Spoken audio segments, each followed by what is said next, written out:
All eyes are on Michelle Obama today after a very awkward slip of the tongue during her latest podcast interview. I wanted to talk, Marlon, a bit about, just so proud of how you are being a role model for dealing with a child that's transgender. Absolutely. And that's, that warms my heart, particularly as a Black man.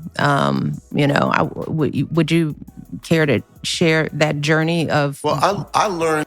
Online commentators were in hysterics over the slip, with this person saying, "Did you just say she was a Black man?" This commentator agreed, saying, "I don't know if this was a Freudian slip or an unfortunate goof, but Michelle Obama just gave all her haters the clip of the year." But upon further inspection, it becomes clear the former First Lady was in fact referring to the man she was interviewing. This commentator confirmed this, saying, "Michelle's obviously referring to the fact that he is a Black man, not that she is a Black man. But it's still funny." The bizarre moment comes after Michelle Obama's foray into podcasting has been slammed online for virtue signalling and being all-round cringe. Commentators Megyn Kelly and Tucker Carlson blasted the former First Lady for her self-obsession and negativity.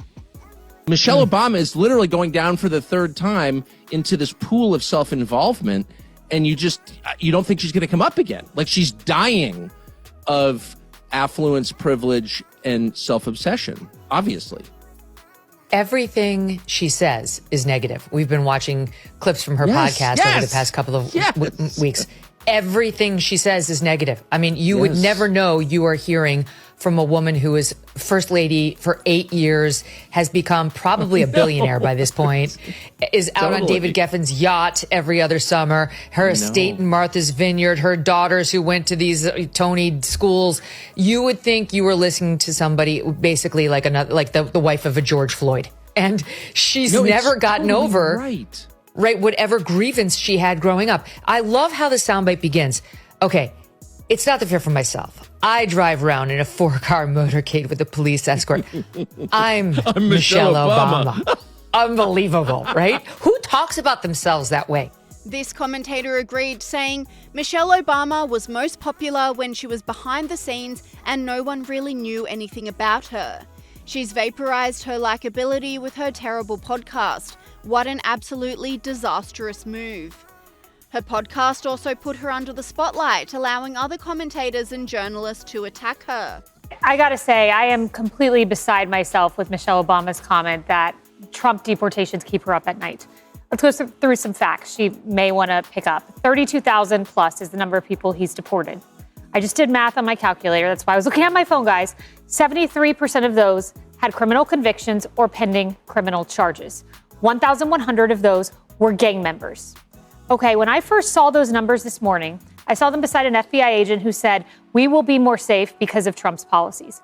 And my head immediately went to, before seeing the Michelle Obama story, how many Jocelyn Ngarys won't happen in this country? Laken Riley's won't happen. Rachel Warren's won't happen.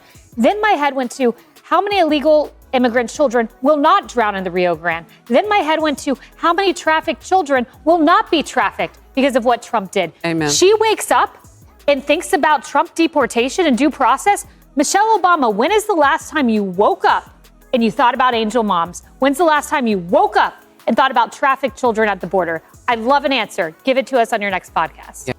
Online commentators blasted this comment by Obama, saying, "Michelle Obama says Trump's deportations keep her up at night. Strange. Her husband deported 5.3 million. Trump, just over 100,000. Either she forgot or she's hoping you did. Selective outrage is a hell of a drug."